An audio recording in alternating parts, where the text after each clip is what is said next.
تخيلوا يا جماعة كده إن أول مشاركة لزيزو مع الأهلي هتكون في مواجهة ميسي، تحدي كبير. الأهلي بيجهز اللعيب لموقعة إنتر ميامي بدنيا وفنيا ونفسيا، وزيزو بقى بيخوض تحدي خاص جدا مع الأهلي في كأس العالم للأندية. والجهاز الفني بقيادة خوسيه بيرو حط برنامج بدني وفني ونفسي مكثف لتجهيزه بأقصى سرعة.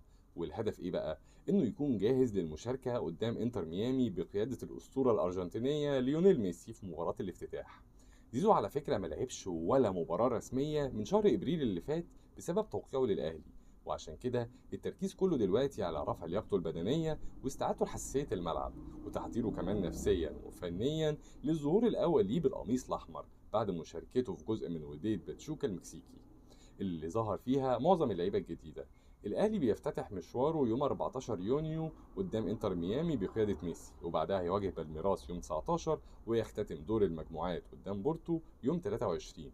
وروبيرو بالمناسبة دي استلم تقرير فني شامل عن إنتر ميامي ودرس الفريق كويس جدا، خصوصا بعد المباراة الودية قدام باتشوكا المكسيكي. الأهلي داخل البطولة دي بخبرة 9 مشاركات سابقة وأحلام كبيرة جدا للوصول لأبعد نقطة، والأنظار كلها على مين؟ على زيزو. هل هيكون الورقة الرابحة للأهلي من البداية؟ قولوا لنا رأيكم.